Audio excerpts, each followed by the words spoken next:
तो ईश्वर के ध्यान से सद्विचारों की उत्पत्ति होती है, कुटेवों की निवृत्ति होती है। हर जगह जब आप मान लेंगे भगवान है, तो आप गलत काम कैसे करेंगे? आदमी गलत काम करता क्यों है? जब सोचता है कोई नहीं देखता, कोई नहीं देखता मतलब फल नहीं देगा। आदमी, साधारण व्यक्ति पाप से तब हटता है जब वो देखता है कोई देख रहा है और फल मिलेगा, तब बचता है। और जब एक सच्चा ईश्वर भक्त, एक आर्य, एक सच्चा ब्रह्मचारी, एक युवक और युवती, सच्चे आर्य विद्यार्थी जान लेंगे कि सब जगह भगवान देखता है, अवश्य फल देगा, तो बुरा काम होगा ही नहीं, ब्रह्मचर्य की रक्षा होगी, आयु लंबी होगी, शरीर सुंदर होगा और भगवान के दर्शन होंगे यहीं पर। ध्यान देना इस बात को, यह मूल नियम है। तो ब्रह्मचर्य की रक्षा। और तीसरा विद्या, मैंने कहा, जो निरंतर भगवान के वेद ज्ञान को पढ़ता है, इन मंत्रों पर विचार करता है, मंत्र का पाठ करता है। और मैंने जो भी मंत्र बोला ये विद्यार्थियों का प्राण है। विश्वानि दुरितानि परासो यद भद्रम तन्यासो। हे प्रभुदेव, हम आपकी सहायता से सब जगह आपको जानते और मानते हुए अपने सब बुरे विचारों को दूर कर दें और जो कुछ भी संसार में श्रेष्ठ गुण कर्म स्वभाव है प्राप्त कर लें। ये विद्यार्थी का मूल मंत्र है। सदा ये विचार करो कि बुराई तो नहीं आ रही, पहली बात, और दूसरी बात कि आज के दिन मुझ में कितनी अच्छाई आई। देखिए जीवन बनता चला जाएगा। यह ब्रह्मचर्य का पालन, ध्यान रखना, केवल विद्यार्थियों के लिए नहीं है, गृहस्थ के लिए भी है। और ऋषिदेव क्या लिखते हैं, जो गृहस्थ आश्रम में होकर अपने शरीर की शक्ति को बलवान, ज्ञानवान, देशभक्त, संतान की उत्पत्ति में लगाता है, वो गृहस्थ आश्रम में होता हुआ भी ब्रह्मचारी के समान है। पढ़ लीजिए सत्यार्थ प्रकाश अमर ग्रंथ का चतुर्थ समुल्लास। आज तक ऋषि ध्यान से पूर्व अथवा पश्चात आने वाले तथा कथित लोगों ने, महंतों ने, संतों ने, गुरुओं ने क्या कहा? गृहस्थ नरक का द्वार है, नारी नरक का द्वार है। लेकिन इस धरती पर याद रखना, प्राचीन आर्य ऋषियों की परंपरा में कणाद, कपिल, गौतम और पतंजलि की परंपरा में ऋषि ध्यान ने यह कहा, गृहस्थ मुक्ति का द्वार है, नारी मुक्ति का द्वार है। नारी इस संसार की आधारशिला है जो अपने गर्भ में ही अपने बच्चे को ब्रह्मचारी बना सकती है। और इसलिए मां के लिए उपदेश है, पिता के लिए उपदेश है, गुरु के लिए वेद का उपदेश है। क्या कहता है? मेढ्रम ते शुंधामी। हे बालक, मैं तेरी प्रजनन को शुद्ध करती हूं, तेरी प्रजनन इंद्रिय को शुद्ध करती हूं। मेढ्रम ते शुंधामी। और जब मेरे देश की माताएं स्वयं ब्रह्मचर्य का पालन करती थी और एक बार गर्भ धारण होने पर 9 मास तक ब्रह्मचर्य का पालन करती थी, जब इस देश के योग्य पिता गर्भवती होने तक पूर्ण ब्रह्मचर्य का पालन करते थे। याद रखना, जब अध्यापक ब्रह्मचर्य की शिक्षा देता था, जब देश का राजा भी ब्रह्मचर्य का उपदेश करता था, ब्रह्मचर्य तपसा राजा राष्ट्रम विरक्षति, वेद के शब्दों में, तब मेरे देश के अंदर संतानें योग्य, बलवान, चरित्रवान, दीर्घ आयु की हुआ करती थी और इस देश में दूध की नदियां बहती थी। माताओं बहनों का चरित्र सुरक्षित होता था, गौओं के हत्यारे नहीं थे और विदेशियों के तलवे चाटकर, आतंकवादियों के तलवे चाटकर मात्र कुर्सी का व्यापार करने वाले गद्दार नेता नहीं थे। तब वो राजनेता अपने आप को भगवान का प्रतिनिधि समझते थे और ऐसा विचार करते थे, इस जनता का कल्याण करना, जनता को चरित्र देना, जनता की सुरक्षा करना हमारा परम धर्म है, तभी परमात्मा प्रसन्न होगा। पर आज तो इन्हें परमात्मा को प्रसन्न नहीं करना, अपने देश को नहीं बनाना, अपने देश के युवक युवतियों को चरित्रवान नहीं बनाना, ब्रह्मचर्य की शिक्षा नहीं देना, इनको तो प्रसन्न आतंकवादियों को करना है, जिसके लिए गौ हत्या करवा रहे हैं, शराब चला रहे हैं, अंडों के ढेर लगा रहे हैं, समलैंगिकता का प्रचार करना चाहते हैं। ध्यान रखो, जिस देश ने बाल ब्रह्मचारी हजारों ऋषि दिए, जिसके कारण ये देश विश्व का गुरु बना और जिस देश की धरती पर आकर विदेशी भी नतमस्तक होते थे, एतद् देश प्रसूतस्य सकाशादग्र जन्मना स्वयं स्वयं चरित्रम शिक्षेरण पृथिव्याम सर्वमानवा। अरे मेरे देश की धरती पर नालंदा पर आकर के शिक्षा ग्रहण करते थे विदेशी लोग। आज भी कुछ विदेशी जब आते हैं हमारे देश में उतरते हैं तो सबसे पहले एरोड्रम पर आकर, हवाई अड्डे पर आकर भारत की मिट्टी को उठाते हैं, चंदन के समान माथे पर लगाते हैं। धन्य है भारत भूमि, धन्य है भारत की चंदन रूपी माटी, जिसने इतने ऋषियों को जन्म दिया। हम भी इसकी शरण में आकर, इसकी संस्कृति को पाकर अपने आप को चरित्रवान बना लें और अपने परमात्मा के प्रिय बन जाएं। आज आवश्यकता है कि मेरे देश में चरित्र का प्रसार हो, ब्रह्मचर्य की बात हो। ब्रह्मचर्य की बात करते हुए लोग डरते हैं, और यूं डरते हैं इसलिए कि स्वयं चरित्रवान नहीं, स्वयं ब्रह्मचर्य की रक्षा नहीं करते।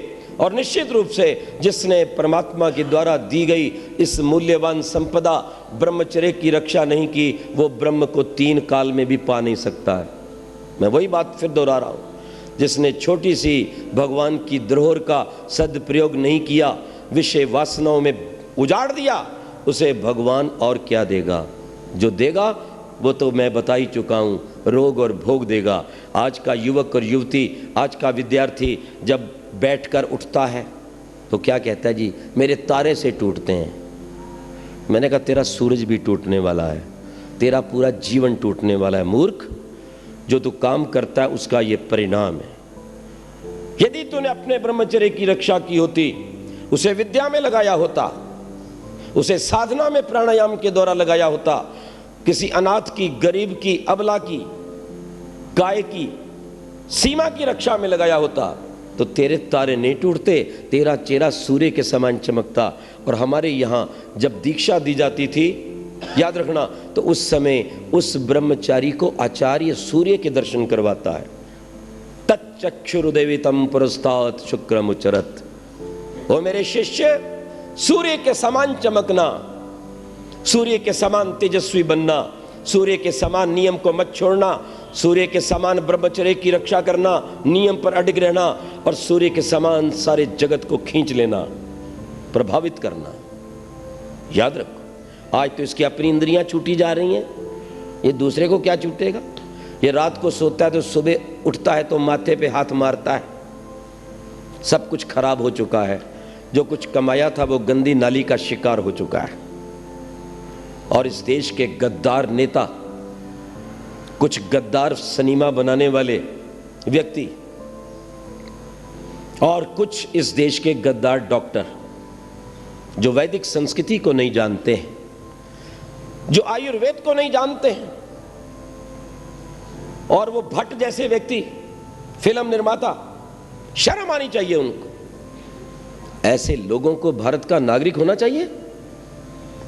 जिस भारत के संविधान में लिखा है कि भारत का प्रत्येक नागरिक भारतीय संस्कृति से ओतप्रोत हो, अपनी ऋषियों की परंपरा से ओतप्रोत हो, अपने देश की प्राचीन धरोहर से सुसज्जित हो।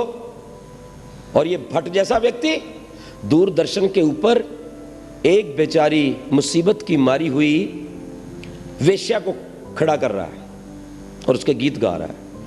वैसे तो प्रायः बहुत कम दूरदर्शन देखने का समय मिलता है, जबकि हमें प्रतिदिन समाचार सुनने चाहिए, क्योंकि ये विनाश कर रहे हैं देश का। और एक दिन मैं अचानक ही देख रहा था दूरदर्शन, तो क्या हुआ, दिनेश, उसका नाम मुझे पूरा नहीं याद है, उस भट्ट ने एक वेश्या को खड़ा कर रखा था, महेश भट्ट।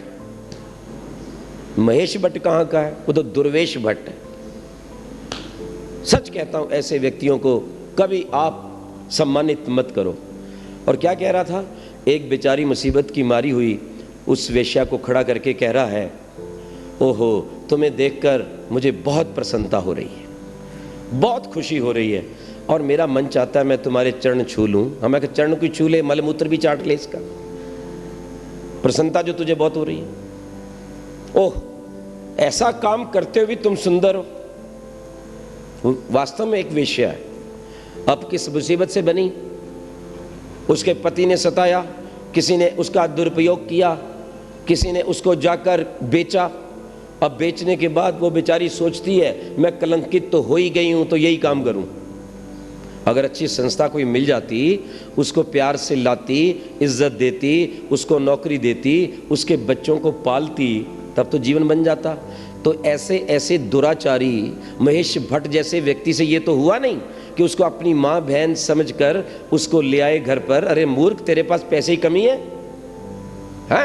कुबेर की नगरी बंबई कहलाती है। उसको अपनी माँ बहन बनाकर उसको उस दुर्व्यसनों से, दुराचार से बचाकर बिठाता, तब तो बात थी। नहीं, तुम बहुत सुंदर लग रही हो। मैं आपसे एक बात पूछता हूँ, जब एक वेश्या को खड़ा करके एक व्यक्ति प्रसिद्ध ये कहता है, वाह मेरी इच्छा होती तुम्हारे चरण छू लूं, तो इसका आम जनता में क्या संदेश जाएगा? मेरे देश की बेटियों पर क्या संदेश जाएगा? मेरे देश की आज 80% जनता गांव में रहती है, उन गांव में रहने वाली कन्याओं और महिलाओं में क्या संदेश जाएगा कि ये दुराचार करना एक अच्छा काम है? और फिर वो भी महामूर्ख है औरत, वो फिर क्या कहती है, देखो मैं अपना काम बड़ी प्रसन्नता से कर रही हूँ।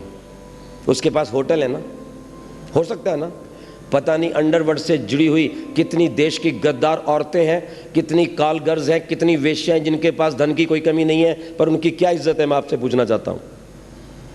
आज किसी को पता लग जाए ये नारी है, हर आदमी पीछे हट जाएगा। और वो क्या कहती है, मैंने अपनी बेटी को भी कह दिया है तुम कोई भी बार्ग अपनाओ। और दिनेश भट्ट कहते हैं हाँ तुम बिल्कुल ठीक हो। तो मैंने दिनेश भट्ट को क्या संदेश दिया, उसको महेश भट्ट को, मैंने कहा अपनी माँ बहन बेटी को भी ले आ सड़क पर, घोषणा कर ये बड़ा अच्छा काम है, तू इसके चरण छूने की बजाय उनका छूना, अपनी बेटी को बैठ बोलना कोठे पे बैठ जाए, कहेगा? शर्म आनी चाहिए ऐसे लोगों पे। कोई नंगा रह रहा है, कोई नग्नता के पैसे कमा रही है लड़की, और वो अच्छी अच्छी लड़कियों को बर्बाद और बदनाम करती है। ध्यान रखिए, 2 4 5 आपने नग्न लड़कियां देख ली चलती फिरती, जिनका मस्तिष्क भ्रष्ट है? जब व्यक्ति उनको देखता है ना तो उसकी वासनाएं भड़कती हैं। वो भड़की हुई वासनाओं का परिणाम क्या होता है, वो हर कन्या, हर महिला के प्रति वो गंदे विचार रखता है। और अगर वो सीधी सादी भी बिल्कुल लड़की होगी, जिसके कपड़े बिल्कुल ठीक ठाक पूर्ण है, शरीर ढका हुआ है परमात्मा की वेद आज्ञा के अनुसार, अधा पशस्वमोपरि संतराम पादकौहर माते कष्पगलौ दिशन स्त्री ब्रह्मा बभूवित, ये वेद का वचन है। नारी तो राष्ट्र की आधारशिला है। इस ब्रह्मांड में या तो सर्वप्रथम मैं पूज्य हूं, या मेरे पास तेरा नंबर है। मेरी बहनें, मेरी बेटियां सदा सोचें मैं छोटी नहीं हूं। इस संसार में परमात्मा के पश्चात यदि कोई पूज्य है तो वो नारी है, वो कन्या है। इसलिए आज भी हम कन्याओं का एक दिवस मनाते हैं जहां उनके पैर धोए जाते हैं और लड़कों के द्वारा चरण स्पर्श करवाया जाता है। वो इसलिए करवाया जाता था कि मोहल्ले के रहने वाले सब लड़के अपनी कन्याओं के प्रति, लड़कियों के प्रति बहन की भावना रखें, ब्रह्मचर्य का, चरित्र का विकास हो। ध्यान रखिए इस बात। नग्नता, और फिर क्या कहा जाता है, भाई नग्न रहने से संस्कृति का विकास हो रहा है। आज के दिन जमाना उन्नति कर रहा है, इसलिए नंगे रहो। क्यों जी? ठीक है, नंगे रहो। हम जाते आदिवासी क्षेत्रों में, वहां छाल छूल बांधकर कुछ आधे नंगे घूमते हैं। मैंने एक को कहा, अरे भाई कौन सी क्षति चल रही है? कहने लगा, आचार्य जी यहाँ विद्या नहीं पहुंची, संस्कार नहीं पहुंचे, ये नंगे हैं। जरा विचार करना, कपड़ों को ना पहनना, नंगा रहना, ये पढ़े लिखे की पहचान है या मूर्ख की? मुझे बताना जरा। और जो पढ़ा लिखा होकर नंगा रहे आगे पीछे से और लोगों को प्रोत्साहित करे कि मेरी इज्जत लूट, फिर लूट ले तो रोए, क्यों छेड़ा? तो बोले तू बाजार बन के क्यों घूम रही थी, तूने सड़क पर अपने आप को क्यों फैला दिया था? और कोई व्यक्ति जब अपने सामान को सड़क पर फैला दे और कोई आकर छुए, उठाए, पटके ले जाए तो किसका कसूर?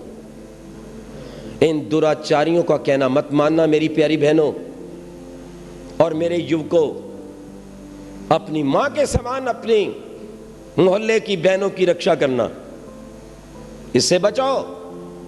और कुछ लोग ये भी पाठ पढ़ा रहे हैं, स्कूल कॉलेज के अंदर कोई फर्क नहीं पड़ता, अगर लड़का लड़की आपस में बात करते हैं, मित्रता करते हैं, अलग बैठते हैं, अलग सिनेमा देखते हैं, पार्क में घूमने जाते हैं। मैंने कहा स्कूल है यहाँ की पति पत्नी का चुनाव करने की संस्था? जरा ये तो बता दो, तुम्हें एक थोड़ी सी भी लज्जा नहीं आती? अरे ये विद्यार्थी इस विद्यालय में विद्या ग्रहण करने के लिए आए हैं या अपने जीवन साथी का चुनाव करने आए हैं? या तो उचित एक वेशभूषा रहनी चाहिए, उचित दिनचर्या रहनी चाहिए, और प्रत्येक विद्यार्थी को घर से अपने विद्यालय में और विद्यालय से घर जाना चाहिए। और यदि आप ये गलत संबंध जोड़ोगे, ये कभी सुखदायी नहीं होगा। मैंने अनेक विश्वविद्यालयों में झगड़े होते नहीं देखे, कत्ल होते देखे। एक कन्या बैठी थी मेरी बाजू में बस में, खिड़की की ओर से एक नौजवान आया, कहता है महाराज महाराज। मैंने कहा क्या बात है? वो आपके बाजू में एक लड़की है, जरा उससे बात करवाओ। मैंने कहा बहन जी वो आपको बुला रहा है। वो कहते नहीं नहीं मैंने नहीं बात करनी। मैंने कहा भैया वो कह रहा है मैंने बात नहीं करूंगी। तो बोले कॉलेज में तो वो खूब घूमती है, सबसे बात करती है, तब उसको शर्म नहीं आती, मेरे साथ बात करने में शर्म आती है। अब सुन लो, विचार करो, जीवन बर्बाद हो जाएगा, शिक्षा समाप्त हो जाएगी, चेहरे के 12 बज जाएंगे, पढ़ाई लिखाई शून्य हो जाएगी, और दिन रात उसी चक्कर में आपका जीवन निश्चित नष्ट हो जाएगा। और होता है। और जब मैं देखता हूँ पढ़ने वाले विद्यार्थियों के अंक कम आ रहे हैं, चेहरा पीला पड़ रहा है, इसको नींद नहीं आती, चेहरे पर प्रसन्नता नहीं, तो समझ लो इसको दुराचार का घुन लग चुका है। कोई कितना भी कहे, कैसे बचें? एक सीधा सा उपाय बताता हूं। लड़के और लड़की जहां मिलते हैं, रहते हैं, मोहल्ला है, घर है, भैया आपस में एक दूसरे को भाई बहन कह के बोलो। मैंने एक लड़के को कहा ये हाय बाय क्या करते रहते हो, ये मेरी फ्रेंड वो फ्रेंड। मैं कहा बहन क्यों नहीं कहते? कहता आप तो वैसा ही सोच लेते हो। मैंने कहा मैं तो ठीक ही सोच रहा हूं, पर तेरी समझदारी ठीक नहीं है, उसके अंदर माल बड़ा गंदा भरा है। मैं एक बात तुमसे मैं पूछूं, मैंने कहा तुम अपनी बहन से क्या उतना ही प्यार करते हो जितना उधर? जितना लंबा तुम उस लड़की को छोड़ आए मोटरसाइकिल पे बिठा के 15 किलोमीटर, अगर तुम्हारी बहन कहती मुझे अभी जाना है, तो तुम क्या कहते? अब तो हैंडल डाउन हो गया, अब तो शर्म आने लग गई। एक ही उपाय है, माता पिता को भी कहना चाहता हूं, गुरुकुल के आचार्यों को, विद्यालयों के प्राचार्यों को मैं कहना चाहता हूं, और यहां बैठे हुए युवक और युवतियों को कहना चाहता हूं, यदि आप स्वस्थ सुंदर बलवान बनना चाहते हो, निरोग बनना चाहते हो, बिस्मिल भगत सिंह आजाद के समान यदि अपने भारत की रक्षा करना चाहते हो, तो आज से एक नियम बना लो कि प्रत्येक कन्या को आप बहन कहेंगे और प्रत्येक कन्या दूसरे लड़के को भाई कहेगी। भाई और बहन कहने में ही रोग चले जाते हैं और पवित्रता आ जाती है। करके देखिए, और इसी का प्रयोग कार्यालयों में कीजिए। जो विवाहित हैं उनको भी मैं कहना चाहता हूं, क्यों नहीं प्रयोग करते? इसलिए नहीं करते ना कि मामला गड़बड़ है। इसलिए ब्रह्मचर्य की रक्षा के लिए ध्यान रखना, यह साधन है। सात्विक भोजन, प्रतिदिन व्यायाम, आपके शरीर की शक्ति खप जाए, ब्रह्मचर्य, सर्वांग आसन, गाय का दूध, सब्जी, दिन भर पानी पीते रहना ताकि कब्ज ना हो। कब्ज नहीं होगी तो ब्रह्मचर्य की रक्षा होगी। रात्रि जल्दी सो जाना। जो रात भर जागते हैं, रात को वायु बढ़ती है, वायु मन को चंचल करती है और वो व्यक्ति कोई भी कुकर्म कर सकता है, वो अपने आपे से बाहर होता है। ध्यान रखना इस बात को। और रात्रि मंत्रों का पाठ करके सोइए। तन में मनः शिव संकल्पमस्तु। हमारे यहाँ ब्रह्मचारियों को ब्रह्मचर्य की रक्षा के लिए एक मेखला बांधी जाती थी, शायद आपने कभी देखी हो, और उस मेखला में एक गांठ होती थी बहुत मोटी, मूंज की मेखला, पीछे मोटी गांठ। क्या रहस्य था उसका? कि ये विद्यार्थी सीधा ना सोए। सीधा सोने से ब्रह्मचर्य की हानि होती है, हमारे पेट का और उधर हमारे मूत्राशय का दबाव पड़ता है। इसलिए यदि आपने ब्रह्मचर्य की रक्षा करनी है, बिना स्वप्न के शांत निद्रा में सोना है, पवित्र बल को प्राप्त करना है, तो सदा करवट में सोइए। बायां करवट सबसे अच्छा है, दाहिना स्वर चलता है, शरीर में अग्नि का विकास होता है और सब कुछ पच जाता है। ध्यान रखिए, ये एक और साधन है। ये ब्रह्मचर्य के लिए लाभदायक चीजें। प्रतिदिन ब्रह्मचारियों का जीवन पढ़ो, देशभक्तों का जीवन पढ़ो, ऋषि दयानंद को पढ़ो, चंद्रशेखर आजाद को पढ़ो, राम प्रसाद बिस्मिल को पढ़ो, रानी झांसी को पढ़ो, दुर्गावती को पढ़ो, सुशीला दीदी को पढ़ो जिसने अपना अंगूठा काट कर कलकत्ता में और उस खून से भगत सिंह को तिलक लगाया था। तुम मेरे भाई हो, मेरे खून का ध्यान रखोगे और अपने देश की आज़ादी के लिए जीवन भर काम करते रहोगे। और भगत सिंह ने एक अच्छे भाई होने के नाते जीवन के अंतिम श्वास तक अपनी भारत माँ की सेवा की और हंसते हंसते फांसी के फंदे पे चढ़ गया। अगर प्यार ही करना है तो इस तरह का प्यार कीजिए। याद रखिए, मैं ऋषि दयानंद ने ब्रह्मचर्य के बल से मृत्यु पर अधिकार किया। मृत्यु स्वयं नहीं आई, बार बार खटखटा रही थी। ऋषि कहता था चली जा, अभी टाइम नहीं है। उसके बाद बैठे, मंत्रों का पाठ किया और फिर अपनी आत्मा को छोड़ा। और यह स्थिति भीष्म पितामह की थी। ध्यान रखना, इस बात को समझना। और कितना बल था। कहते 2 खुखार सांड आ रहे थे, उत्पात कर रहे थे। पूरा बाजार जो था वो भगदड़ में था। स्वामी जी को पता चला बहुत खुखार खांड है। आपको पता ही है, सांड जब लड़ते तो कुछ नहीं देखते। अच्छे भले भले बलवान व्यक्ति डर के पीछे हट जाते। ऋषि दयानंद आगे बढ़े, प्राणायाम भरा, अपने बाजुओं को फैलाया और उन दोनों सांडों के सींगों को पकड़कर धक्का दिया और उन्हें दूर हटा दिया। ब्रह्मचर्य आप में बल भरेगा, सुंदरता बढ़ेगा, तेज भरेगा, बुद्धि को भरेगा, आपको जीने का आनंद आएगा। और जब उस जीवन की ज्योति, ब्रह्मचर्य की ज्योति को लेकर आप ओम का जप करेंगे तो भगवान आपको शीघ्र मिलेगा, पक्की बात कहता हूं। और ठीक इससे विपरीत अंडा या खाने वाला व्यक्ति 20 जन्म में ब्रह्मचर्य का पालन नहीं कर सकता, वो जरूर अपने जीवन को बर्बाद करेगा, क्योंकि वो उत्तेजना पैदा करता है और वो व्यक्ति व्यसनी बनता है। शराब, मांस, दुराचार, गंदे गीत, अपने हाथों से कुचेष्टा करना, जीवन में गंदे विचार लाना, ये ब्रह्मचर्य का पतन है। जब तक आप 16 वर्ष से बड़े ना हो जाएं, 25 वर्ष से बड़े ना हो जाएं, तब तक विवाह की बात मत सोचें। और सोचें तो इस विचार को लेकर सोचें, मैंने जो जीवन में तप किया है, मैंने जो विद्या प्राप्त की है, मैंने जो संयम किया है, इसके द्वारा अगर मैं इसका प्रयोग करूंगा तो अपने देश के लिए अच्छी बलवान सुंदर संतान दूंगा जो अपने देश को स्वतंत्र करवा सके। अन्यथा मैं अपने शरीर की शक्ति को बर्बाद नहीं होने दूंगा। हमेशा इस बात को भूलो। इसलिए भगवान वेद में कहता है अश्मा भवतु नस्तनु। आइए हम इस विषय को समाप्त करते हैं और अंत में ये कहना चाहते हैं, जिनको रोग है किसी भी प्रकार का, शारीरिक गुप्त रोग है, चाहे वो लकोरिया है, श्वेत प्रदर है, रक्त प्रदर है, स्वप्न दोष है, धातु विकार है, उसके लिए अमृत तुल्य भगवान ने हमें एक औषधि दी है जिसका नाम है आंवला।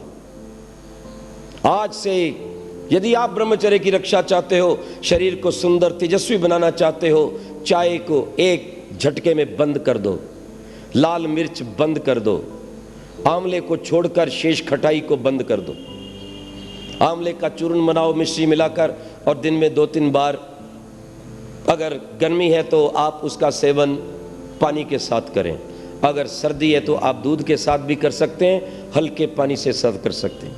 ब्रह्मचर्य की रक्षा के लिए आप सर्वांगासन अनिवार्य रूप से करो, पूरे शरीर की रक्षा करेगा और आपके चेहरे को तेजस्वी और आपकी बुद्धि को सूक्ष्म माइक्रोस्कोपिक बनाएगा।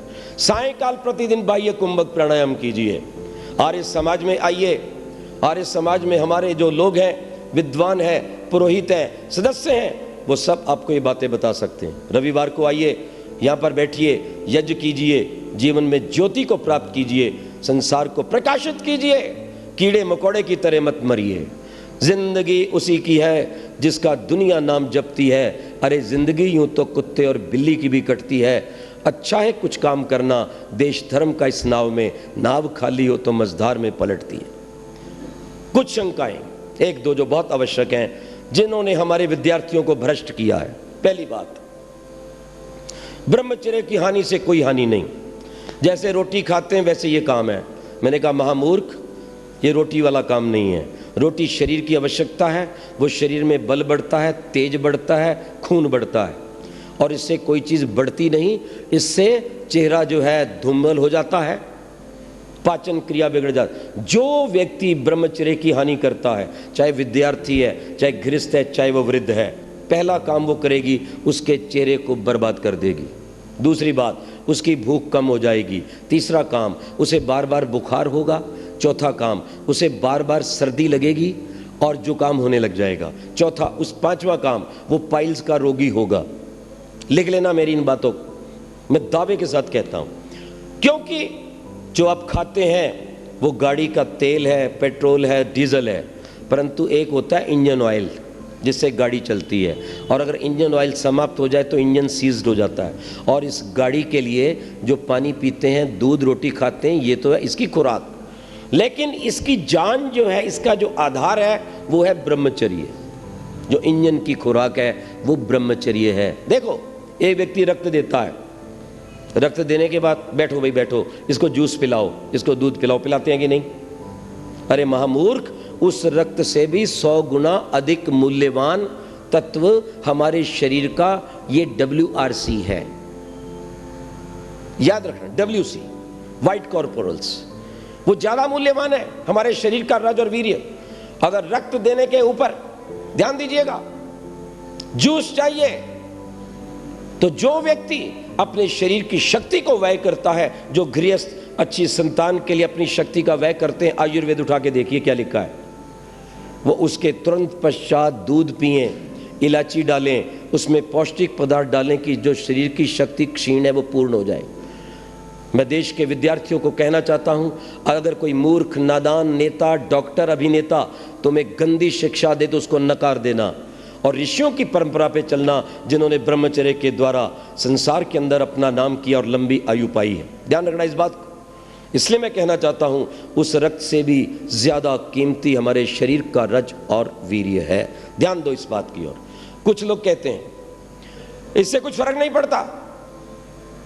ध्यान देना, तितलियां जब संसार की वृद्धि करती हैं, परस्पर जुड़ती हैं, तो मृत्यु का शिकार हो जाती हैं। आज के दिन गहराई से देखिए, जितने आपके हृदय रोग हैं, जितनी शुगर की बीमारी है, ध्यान देना, इन सब का एक मौलिक कारण है ब्रह्मचर्य की हत्या की संयम कोई नहीं करवा रहा। इसलिए ऋषि ज्ञान ने कहा था, गृहस्थ आश्रम में होते हुए भी अगर संयम और ऋतुगामी है तो ब्रह्मचारी के तुल्य है। मैं अपने भाइयों को, बहनों को, विद्यार्थियों को यही कहना चाहता हूं, अगर जीवन का, धरती का सुख लेना है और शक्ति को अपनी मुट्ठी में बंद करना है तो ब्रह्मचर्य का पालन करो। कौन कितना सुंदर है, कौन कितना, किसका चित्र कितना सुंदर है, जितना उसका चरित्र सुंदर है।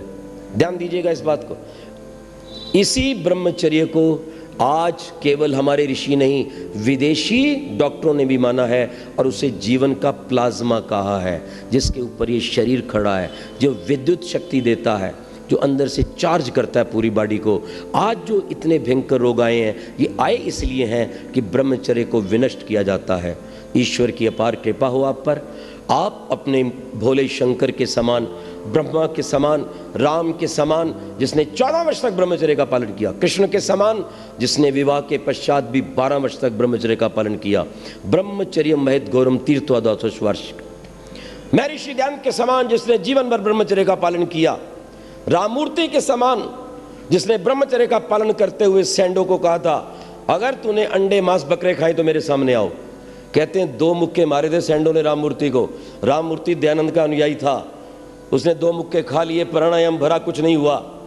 उसने कहा तैयार हो जा मेरे बेटे, आ रहा है भारत का मुक्का, गाय के दूध का मुक्का, प्राणायाम का मुक्का, ये गेहूं का मुक्का, गाय के घी का बना मुक्का आ रहा है। कहते एक मुक्का जब मारा सैंडो को तो मुँहे मुंह होकर के और जाकर के वो चित्त हो गया धरती के ऊपर। लोगों ने हाहाकार कर दिया, बस बस बस अब नहीं अब नहीं। तो बोले दूसरा कौन खाएगा, मैंने 2 खाए हैं। ये है ब्रह्मचर्य की ताकत। इसलिए मेरे अपने देश के युवकों और युवतियों को कहना चाहता हूं, ब्रह्मचर्य के बल पर हमारे देश के वीरों ने, बिस्मिल भगत सिंह आजाद ने इस देश को आजाद करवाया। वो फांसी को देखकर भी व्यायाम प्राणायाम करते थे। आज ये प्रतिज्ञा करके जाओ, यहां पर प्रतिदिन सूर्य से पहले उठेंगे, क्योंकि सूर्य के पश्चात ब्रह्मचर्य की हानि होती है। सदा अच्छे विचार रखेंगे, एक क्षण भी व्यर्थ नहीं गवाएंगे। दिन में नहीं सोएंगे। जो दिन में सोएगा वो रात को बच नहीं सकता गिरने से, उसको नींद गहरी नहीं आएगी। इसलिए दिन में नहीं सोएंगे, दिन भर काम करेंगे, व्यायाम करेंगे, अपने जीवन को बलवान करेंगे और अपने देश की शान बनेंगे, जिससे कि आपका देश महान हो, सोने की चिड़िया फिर से ये बन जाए, विश्व का गुरु बन जाए। और जितना आतंकवाद है आपके ब्रह्मचर्य चरित्र के बल से यहाँ से हट जाए और भारत पुनः विश्व का सम्राट बन जाए।